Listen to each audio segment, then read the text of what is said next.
Hello, welcome সকলকে আমার আরও একটি নতুন মিনি ভ্লগে। তো এটা সরস্বতী পুজোর ভ্লগ। আর সরস্বতী পুজোর দিন কোথাও ঘুরতে না গেলে কি হয় বলো? তেমন কোথাওই না, আমার বাড়ির কাছাকাছি চন্দননগরের মধ্যেই ঘুরেছি। আর এবছর আমাদের চন্দননগরে বেশ ভালো ভালো ঠাকুরই হয়েছিল, তাই বাইরে কোথাও যাওয়ার প্রয়োজনটা সেরকমভাবে পড়েনি।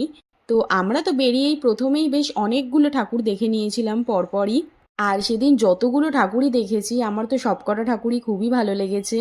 এরপর এসেছিলাম আমার কলেজে, আর সরস্বতী পুজোর দিন তো কলেজে আসতেই হবে। আর কলেজ শেষ হওয়ার বেশ অনেকগুলো মাস পরেই আজকে আবার কলেজে গেলাম। আর এটা আমাদের কলেজের ঠাকুর, প্রতি বছরই বেশ সুন্দরই করে। এখানে এসেছিলাম স্ট্যান্ডে, বেশ কিছুক্ষণ ঘুরেছিলাম। আর এই দিন তো স্ট্যান্ডে অনেকই ভিড় থাকে। আর প্রতি বছর 10 মিনিটের জন্য হলেও স্ট্যান্ডে তো আসি, কারণ এই জায়গাটা আমাদের চন্দননগরের মানুষের কাছে খুবই প্রিয় একটা জায়গা, সেই কারণেই।